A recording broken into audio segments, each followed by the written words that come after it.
नमस्कार दोस्तों, मैं हूं दीपेश मेहरा और आप देख रहे हैं दीपेश स्टडी पॉइंट। आज की इस वीडियो में हम कक्षा 10 के विज्ञान विषय के पहले अध्याय भोजन एवं मानव स्वास्थ्य के टॉपिक नशीले पदार्थ के बारे में चर्चा करने वाले हैं। इससे पहले वाली वीडियो में हमने संतुलित भोजन, असंतुलित भोजन, विटामिन कुपोषण, प्रोटीन कुपोषण, खनिज कुपोषण, मोटापा, रक्तचाप, दूषित जल के दुष्प्रभाव आदि के बारे में चर्चा की थी। आज की इस वीडियो में नशीले पदार्थों के द्वारा हमारे शरीर पर होने वाले नुकसान के बारे में हम चर्चा करेंगे। आइए शुरू करते हैं। नशीले पदार्थ आनंद का भ्रम उत्पन्न करने की दृष्टि से कई लोग विभिन्न प्रकार के नशीले पदार्थ का उपयोग करते हैं। धीरे धीरे उन्हें इन पदार्थों की आदत पड़ जाती है और वे अधिक नशीले पदार्थों का उपयोग करने लगते हैं। प्रत्येक नशीला पदार्थ मानव शरीर पर कुप्रभाव डालता है तथा उसे स्थायी रूप से रोगी बना देता है। समाज में प्रचलित कुछ नशीले पदार्थ व उनके कुप्रभावों का संक्षिप्त विवरण निम्न प्रकार है, जिसमें पहला है गुटखा। सुपारी के टुकड़ों, कत्था, चूना, संश्लेषित खुशबू, धातुओं में वर्क आदि पदार्थों के मिश्रण से गुटखा तैयार किया जाता है। कुछ में तंबाकू भी डाला जाता है। पाउच संस्कृति के प्रसार के कारण गुटखा हर गली, गांव गली तक उपलब्ध है।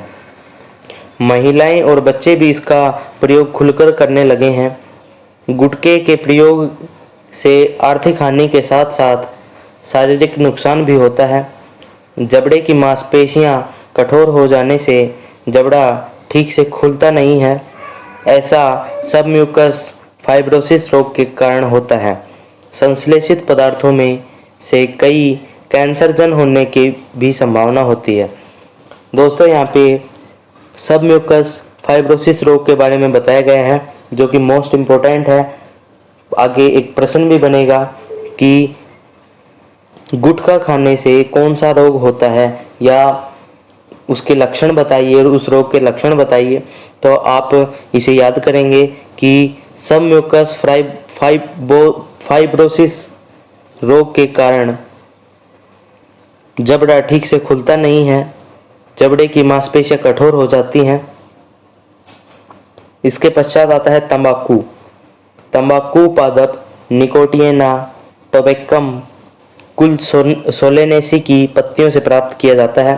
दोस्तों, ये भी आपको याद करना है कि तंबाकू के पादप का क्या नाम है। तो इसके पादप का नाम है निकोटियाना टोबैकम। इसका कुल है सोलेनेसी। पत्तियों में 1 से 8% तक निकोटीन नामक एल्कलॉइड पाया जाता है। दोस्तों, ये भी एक प्रश्न पूछ लिया जाता है कि तंबाकू में कौन सा एल्कलॉइड पाया जाता है या तंबाकू में कौन सा नशीला पदार्थ पाया जाता है। तो इसका उत्तर होगा निकोटीन। तंबाकू का प्रयोग कई प्रकार से किया जाता है। अधिकांश लोग पान, गुटखे या चूने के साथ इसे चबाते हैं। कुछ लोग इसके पाउडर को सूंघते या मंजन की तरह दांतों व मसूड़ों पर मलने में करते हैं। तंबाकू को बीड़ी, सिगरेट, चिलम, सिगार, हुक्का या अन्य रूप से उपयोग किया जाता है। तंबाकू के उपयोग से होने वाली हानियां निम्न हैं। दोस्तों, ये आपको याद करनी है कि तंबाकू के उपयोग से क्या क्या हानियां होती हैं। पहली है, तंबाकू के निरंतर संपर्क में आने से मुंह, जीभ, गले व फेफड़ों आदि का कैंसर होने की संभावना बढ़ जाती है। तंबाकू में उपस्थित निकोटीन धमनियों की दीवारों को मोटा कर देता है, जिससे रक्तदाब व हृदय स्पंद की दर बढ़ जाती है।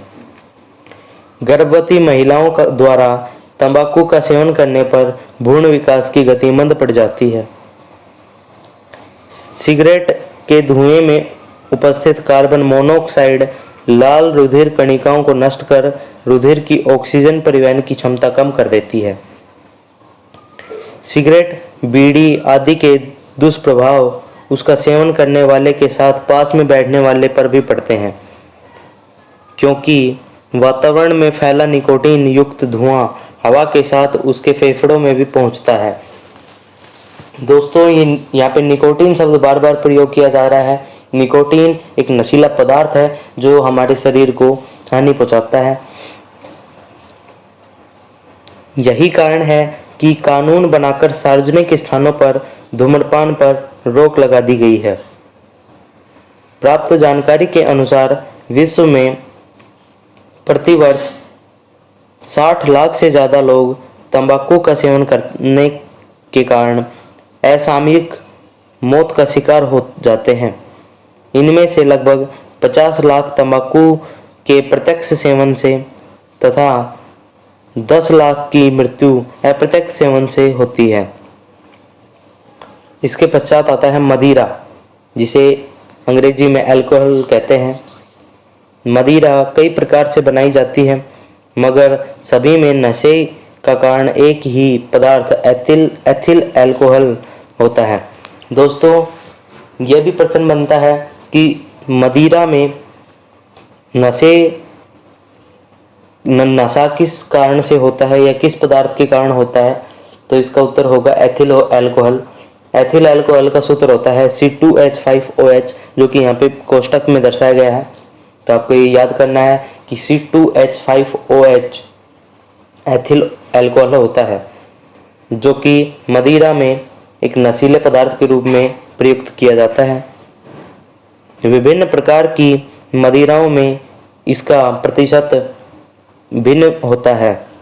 मदिरा सेवन की प्रवृत्ति निरंतर बढ़ रही है और इसके दुष्प्रभाव सामने आ रहे हैं। मदिरा सेवन से मानव स्वास्थ्य पर होने वाले कुप्रभाव निम्न हैं। मदिरापान से अल्कोहल रक्त प्रवाह द्वारा यकृत में पहुंचता है। अधिक मात्रा में उपस्थित अल्कोहल को यकृत एसिटाल्डिहाइड में बदल देता है, जो विषैला पदार्थ है। दोस्तों, यहाँ पे बताया गया है कि मदिरापान से जो अल्कोहल रक्त के द्वारा यकृत में पहुंचता है, यकृत अल्कोहल को एसिटाल्डिहाइड में बदल देता है। एसिटाल्डिहाइड एक नशीला पदार्थ है जो हमारे शरीर को नुकसान पहुंचाता है।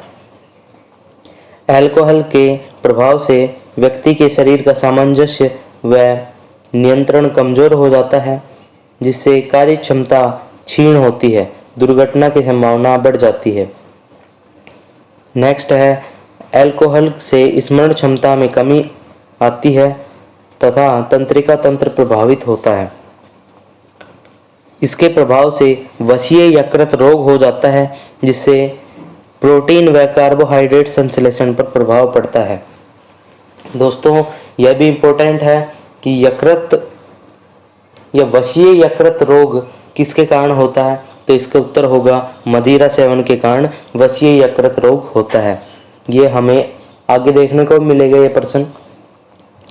इससे व्यक्ति की आर्थिक स्थिति कमजोर होती है तथा सामाजिक प्रतिष्ठा को ठेस पहुंचती है। इसके पश्चात आता है अफीम। अफीम पादप पेपेवर सोमनिफेरम के कच्चे फल से प्राप्त दूध के सुखाने से बनता है।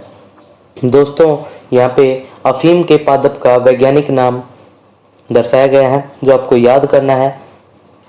बहुत बार अफीम के पादप का वैज्ञानिक नाम परीक्षा में, बोर्ड परीक्षा में पूछा गया है, तो आपको ये याद करना है कि अफीम के पादप का वैज्ञानिक नाम पेपेवर सोमनिफेरम है। मोस्ट इम्पोर्टेंट है, याद करना जरूरी है। अफीम पादप पेपेवर सोमनिफेरम के कच्चे फल से प्राप्त दूध के सुखाने से बनता है। अफीम का एक पादप होता है पेपेवर सोमनिफेरम, उसके कच्चे फल से जो दूध प्राप्त होता है उसको सुखाने से अफीम प्राप्त होता है।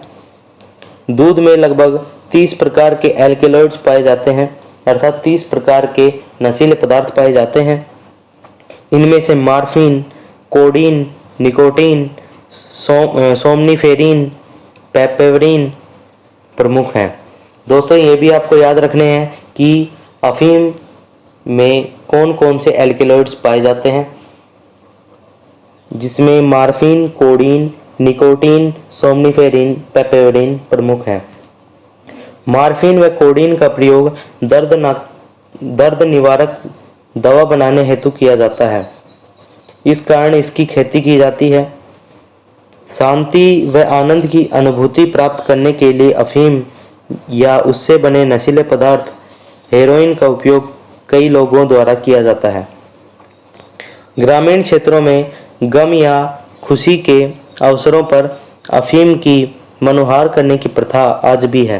दोस्तों, यहाँ पे आपको अफीम के पादप का चित्र दर्शाया गया है। अफीम का फल है जिससे आपको दूध निकलता हुआ दिखाई दे रहा होगा। ग्रामीण क्षेत्रों में कई माताएं अपने छोटे बच्चों को सुलाने के लिए अफीम खिलाती हैं। कोई भी कारण हो, अफीम का सेवन व्यक्ति को उसका आदी बना देता है। प्रारंभ में कम मात्रा ली जाती है, परंतु धीरे धीरे मात्रा को बढ़ाने से मजबूर हो जाते हैं।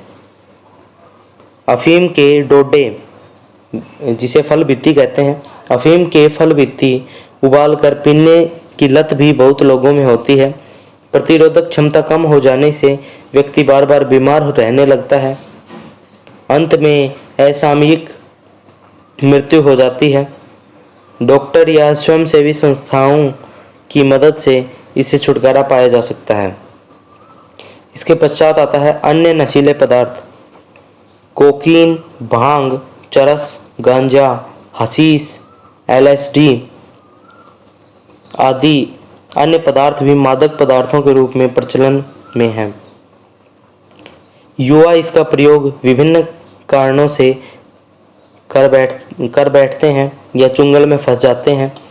इनके प्रयोग से के दुष्प्रभाव परिवार से विच्छेदन, अपराध प्रवृत्ति की वृद्धि, शारीरिक एवं मानसिक कमजोरी के रूप में सामने आते हैं। इसके पश्चात आता है दवाओं का दुरुपयोग। दक्षिण एशिया में मादक पदार्थों की मांग के विषय में किए गए एक सर्वेक्षण के अनुसार भारत में नशा करने वालों में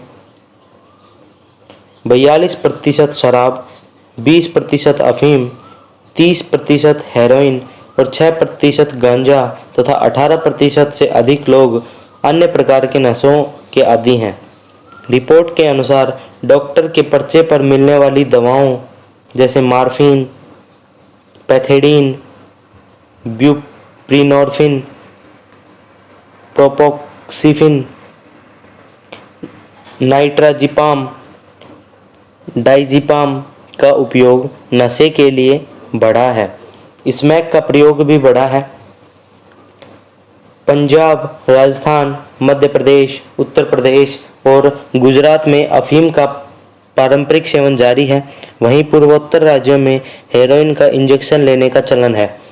दोस्तों, नशा करने के लिए लोग जो डॉक्टरों द्वारा दी जाने वाली दवाइयां हैं, जैसे आपने पढ़ा मार्फिन, पैथेडीन, प्रोपोक्सिफिन आदि दवाइयों का उपयोग भी करते हैं। बच्चे नशे के लिए थिनर, जिसे एसीटोन भी कहते हैं, बच्चे नशे के लिए थिनर, पेट्रोल, सॉल्वेंट, ऑयल आदि गैर परंपरागत पदार्थों का प्रयोग करते हैं। सड़कों पर पलते बच्चे नशीली दवाओं या शराब की लत के आसानी से शिकार हो जाते हैं। वे जूता चिपकाने का गोंद, correction fluid, spray paint, nail polish, रबड़ सीमेंट, सूखे इरेजर, मार्कर्स और गैसोलीन में मौजूद पदार्थों को सांस के साथ अपने शरीर में ले लेते हैं। नशे में जिंदगी की सच्चाई तथा भूख से बेखबर होने का प्रयास करने से बच्चे डरावने सपने, फेफड़ों में सूजन, गुर्दों की खराबी और कभी ठीक नहीं होने वाली मानसिक क्षति जैसे शारीरिक एवं मानसिक समस्याएं मोल ले लेते हैं। इसके पश्चात आता है खाद्य पदार्थों में मिलावट के दुष्प्रभाव, अर्थात खाद्य पदार्थों में जो मिलावट की जाती है उससे हमारे शरीर पर क्या क्या दुष्प्रभाव होते हैं। आज जनसामान्य के बीच एक ऐसा आम धारणा बनती जा रही है कि बाजार में मिलने वाली हर चीज़ में कुछ न कुछ मिलावट जरूर है। जन सामान्य की चिंता स्वाभाविक है और मिलावट का कहर सबसे ज़्यादा हमारी रोज़मर्रा की ज़रूरत की चीज़ों पर पड़ रहा है। संपूर्ण देश में मिलावटी खाद्य पदार्थों की भरमार हो गई है। आजकल नकली दूध, घी, तेल, चाय पत्ती, मसाले आदि धड़ल्ले से बिक रहे हैं। अगर कोई इन्हें खाकर बीमार पड़ जाता है तो हालात और भी खराब हैं, क्योंकि जीवन रक्षक दवाइयाँ भी नकली बिक रही हैं। एक अनुमान के अनुसार लगभग 30 से 40% सामान में मिलावट होती है। खाद्य पदार्थों में मिलावट की वस्तुओं पर निगाह डालने पर पता चलता है कि मिलावटी सामानों का निर्माण करने वाले लोग कितनी चालाकी से हमारे आंखों में धूल झोंक रहे हैं। सबसे पहले आजकल के सबसे चर्चित मामले कोल्ड ड्रिंक्स या शीतल पेय को लेते हैं। हमारे देश में कोल्ड ड्रिंक्स में मिलाए जाने वाले तत्वों में कोई मानक निर्धारित न होने से इन शीतल पेयों में मिलाए जाने वाले तत्वों की मात्रा कितनी होनी चाहिए, इसकी जानकारी सरकार तक को नहीं है। दरअसल कोल्ड ड्रिंक्स में पाए जाने वाले लिंडेन, डीडीटी, मेलेथियन और क्लोरपाइरीफॉस कैंसर, स्नायु, प्रजनन संबंधी बीमारी और प्रतिरक्षा तंत्र में खराबी के लिए जिम्मेदार माने जाते हैं। कोल्ड ड्रिंक्स के निर्माण के समय इसमें फास्फोरिक अम्ल डाला जाता है, जो दांतों पर सीधा प्रभाव डालता है। इसमें लोहे तक को गलाने की क्षमता होती है। इसी तरह इसमें मिला एथिलीन ग्लाइकोल रसायन पानी को 0 डिग्री तक जमने नहीं देता। इसे आम भाषा में मीठा जहर कहा जाता है। इसी प्रकार बोरिक एरिथोर्बिक और बेंजोइल अम्ल मिलाकर कोल्ड ड्रिंक्स को अति अम्लता प्रदान करते हैं, जिससे पेट में जलन, खट्टी डकारें, दिमाग में सनसनी, चिड़चिड़ापन, एसिडिटी और हड्डियों के विकास में अवरोध उत्पन्न हो जाता है। कोल्ड ड्रिंक्स में 0.4 ppm सीसा डाला जाता है, जो स्नायु, मस्तिष्क, गुर्दा, लिवर और मांसपेशियों के लिए घातक है।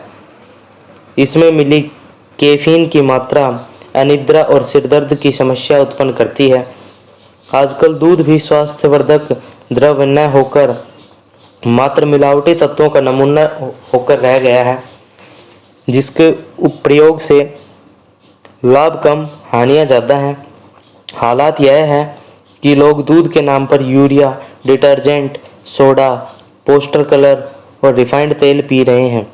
उत्तर प्रदेश में स्वास्थ्य विभाग की जांच से ये चौंकाने वाला आंकड़ा सामने आया है कि राज्य के 25% लोग घटिया, मिलावटी और हानिकारक दूध पी रहे हैं। बाजार में उपलब्ध खाद्य तेल और घी की भी हालत बहुत खराब है। सरसों के तेल में सत्यानाशी के बीज यानी आर्जिमोन और सस्ता पाम ऑयल मिलाया जा रहा है। देसी घी में वनस्पति घी की मिलावट मानो आम बात हो गई है। मिर्ची पाउडर में ईंट का चूरा, सौंफ पर कृत्रिम हरा रंग, हल्दी में लेड क्रोमेट व पीली मिट्टी, धनिया और मिर्च में गंधक, काली मिर्च में पपीते के बीज मिलाए जा रहे हैं। फल और सब्जियों में चटक रंग के लिए रासायनिक इंजेक्शन, ताज़ा दिखने के लिए लेड और कॉपर विलयन का छिड़काव, सफ़ेदी के लिए गोभी पर सिल्वर नाइट्रेट का छिड़काव किया जा रहा है। चना व अरहर की दाल में खंसारी दाल, बेसन के मक्के का आटा, दाल व चावल पर बनावटी रंगों की पॉलिश की जा रही है। मिठाइयों में ऐसे रंगों का प्रयोग हो रहा है जिससे कैंसर का खतरा रहता है और डीएनए में विकृति आ सकती है। नकली मावा आ रहा है। दवाओं में मिलावट तो सभी सीमाओं को पार कर रही है। इसका अंदाज़ा तो इसी बात से लगाया जा सकता है कि नकली दवाइयों की समस्या और औषधि विनिमय पर गठित माशेलकर समिति ने नकली दवाओं का धंधा करने वालों को मृत्यु दंड तक के देने की सिफारिश की है। प्रश्न यह उठता है कि आखिर मिलावट के इस महारोग से निपटने में कानूनी रूप से क्या प्रावधान है। सच्चाई तो यह है की समस्या की जड़ में देश की जरूरी मानकों का अभाव है। सुरक्षित भोजन के संदर्भ में भारत में मुख्य कानून है 9954 का खाद्य पदार्थ अल्प मिश्रण निषेध अधिनियम PFA। इस कानून का नियम 65 खाद्य पदार्थों में कीटनाशकों या मिलावट का नियमन करता है, लेकिन यह नियम दोषी लोगों को सजा दिलाने में लगभग नाकाम ही साबित हो रहे हैं, जिससे ये लोग पकड़े जाने के बाद छूटकर पुनः उसी धंधे में लग जाते हैं। कानून चाहे कितने कठोर बना दिए जाएं, लेकिन जब तक कामचोरी या स्पष्ट अक्षमता, जानबूझकर या गलती से जांच कार्य को कमजोर करना, मुकदमों को सही ढंग से चलना, धन, शक्ति और राजनीतिक प्रभावों का इस्तेमाल तथा कछुए की चाल से चलती न्याय प्रक्रिया में परिवर्तन नहीं होता है, बात बनने वाली नहीं है। सरकार यदि वास्तव में मिलावट को रोकने के लिए दृढ़ संकल्प हो जाए तो इसमें कोई दो राय नहीं है, उस पर रोकने लग सके। आवश्यकता बस एक ठोस नीति और उस पर उचित क्रियान्वयन की है। तो दोस्तों, ये हमारा चैप्टर ख़त्म होता है। इसके बाद में आता है महत्वपूर्ण बिंदु जो हमने इस चैप्टर में पढ़ा है, उसके बारे में इसमें बताया गया है। चैप्टर का सार बताया गया है। पोषण जीवन का आधार है। शरीर के सुचारू संचालन हेतु संतुलित भोजन आवश्यक है। भोजन में प्रोटीन, कार्बोहाइड्रेट, विटामिन, खनिज लवण की कमी से शरीर में रोग उत्पन्न हो जाते हैं। जल ही जीवन है। जल दैनिक जीवन में बहुत से क्रियाकलापों हेतु आवश्यक है। दूषित जल द्वारा मानव में अनेक रोग फैल सकते हैं। जंक फूड व कृत्रिम संश्लेषित खाद्य पदार्थ आकर्षक, खुशबूदार व स्वादिष्ट होते हैं, परंतु इससे मोटापा, रक्तचाप, मधुमेह जैसे अनेक विकार उत्पन्न हो जाते हैं। नशीले पदार्थ, गुटखा, तंबाकू, अफीम, शराब, भांग आदि का प्रयोग लोगों द्वारा बहुत अधिक हो रहा है। इनका शरीर पर नकारात्मक प्रभाव पड़ता है। कुछ के कारण कैंसर जैसे असाध्य रोग तो कई असामयिक मृत्यु का कारण बनते हैं।